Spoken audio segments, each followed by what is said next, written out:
Halo Sobat Bola, apa kabar? Semoga semua dalam kondisi sehat dan bahagia selalu. Amin. Ya, Amin. Indonesia Timnas U20 melawan Turki U20 juga Ya, kalah 1-2. Bro betul. Ipung, ini sebenarnya Ya, hasil yang layak atau enggak sih?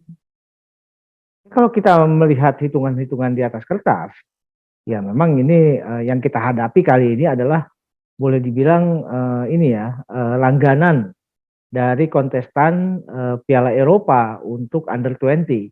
Bahkan Turki sendiri di tahun 92 itu pernah jadi juara Eropa untuk U20 ya. Mhm. Jadi paling tidak ini sebagai gambaran kasar ya bahwa kekuatan Turki juga memang kekuatan yang cukup dominan kalau dibandingkan dengan kekuatan timnas kita. Mhm. Walaupun kita dalam pertandingan ini juga bermain cukup baik ya, artinya tidak gampang menyerah dan juga bisa memberikan perlawanan. Tapi kalau misalkan apa ditanya mengenai objektivitas dari hasil pertandingan, saya pikir ini adalah pertandingan yang cukup objektif hasilnya gitu bro. Hmm, hmm, hmm. Padahal kan sebenarnya hasil bukan yang utama dalam laga ini kan. Betul, Memang betul. di settingan atau cari-cari posisi-posisi Hmm. yang pas gitu kan. Ya, dan memang terlihat bahwa dalam pertandingan ini sepertinya STY juga sudah mulai menemukan ya bentuk formasi yang akan menjadi formasi yang dibawa nanti ke Piala Asia. Walaupun ini masih sama-sama, tapi dari line up yang diturunkan di situ ada Muhammad Ferrari, ada Hoki Caraka, Ronaldo Kuate, kemudian Robin Darwis, ada Kakang, dan itu kan Rabani juga turun. Itu kan sepertinya gambaran bahwa mereka-mereka lah yang akan dibawa oleh STY untuk ke Piala Asia nanti gitu loh. Nah, mengenai formasi permainan tentu STY juga selalu kan ini ya tidak bisa ya. Kadang-kadang tidak bisa kita tebak mengenai formasi pertandingannya.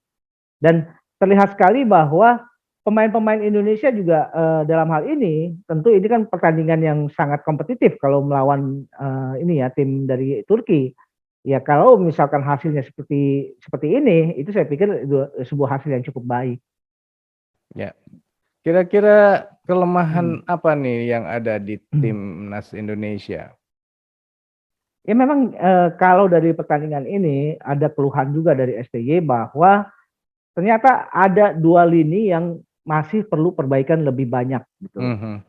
Lini pertama adalah tim di lini depan, lini Mhm. penyerang. Walaupun Indonesia juga sebetulnya punya beberapa peluang yang bisa dikonversi menjadi gol, tapi efektivitasnya tidak ada. Hmm. Artinya peluang itu bisa terbuang dengan percuma. Dan di sini walaupun diisi ada Hoki Caraka, ada Ronaldo Kuateh, kemudian Rabani Tasnim juga turun, tapi itu juga tidak menjadi alternatif yang bisa menghasilkan gol gitu.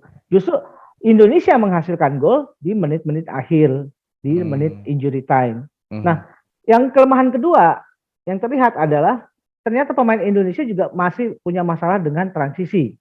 Karena dari gol pertamanya Turki itu terlihat dari skema serangan balik ya. Jadi Hmm. transisi dari kita menyerang kemudian bola dapat diambil alih oleh pemain Turki dan Turki sudah mulai langsung melakukan serangan, itu ternyata tidak bisa diantisipasi dengan baik oleh gelandang serang kita maupun Hmm. dari pemain bertahan lainnya gitu. Itu Hmm. bro.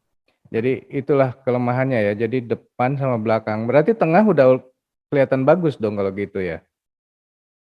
Kalau ini ya secara pasti dibilang bagus tentu ini juga masih butuh perbaikan ya. Artinya Mhm. kita tidak bisa fokus bahwa di dua lini ini aja yang perlu diperbaiki. Tapi Hmm. juga secara tim ini harus segera diperbaiki secara keseluruhan.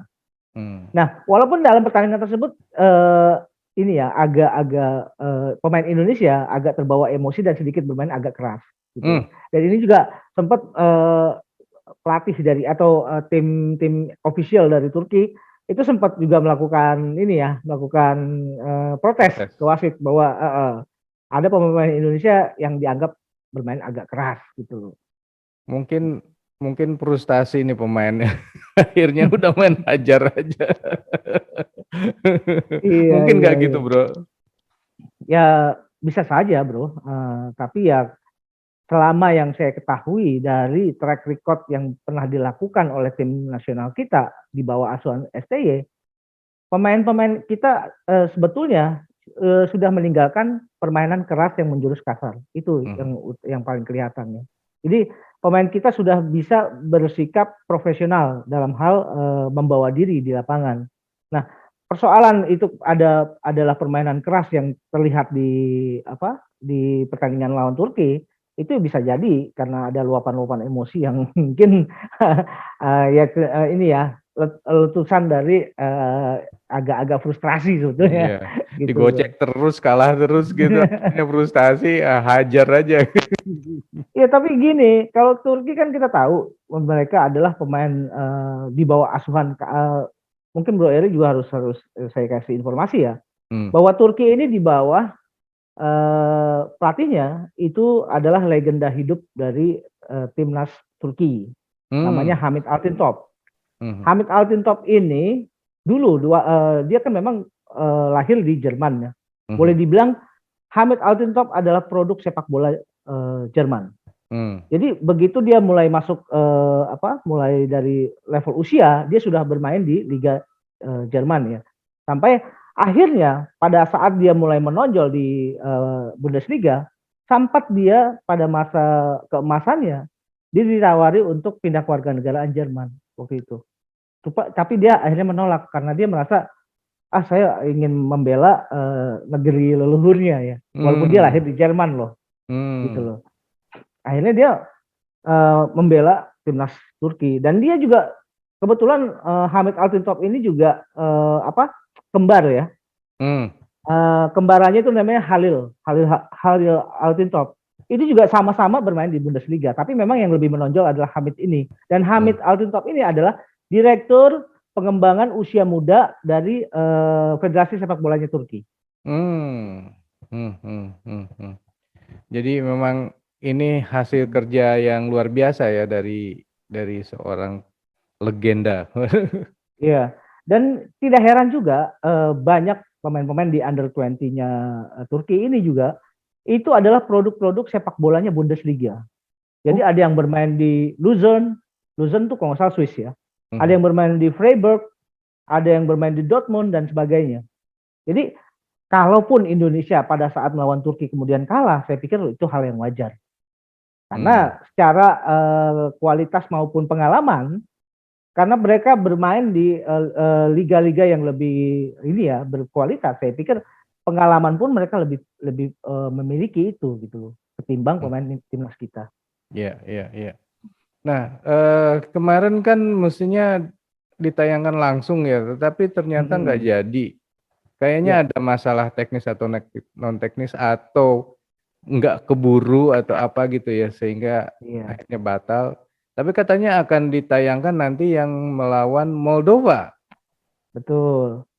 Jadi kan memang ini juga sempat jadi masalah juga ya buat netizen Indonesia, karena sebelumnya kan terinfo bahwa ada televisi swasta yang akan menyiarkan pertandingan melawan Turki. Ternyata 1 hari sebelum pertandingan malah itu tidak statement seperti itu malah dihilangkan oleh stasiun TV tersebut. Artinya stasiun TV tersebut batal untuk menyiarkan secara langsung.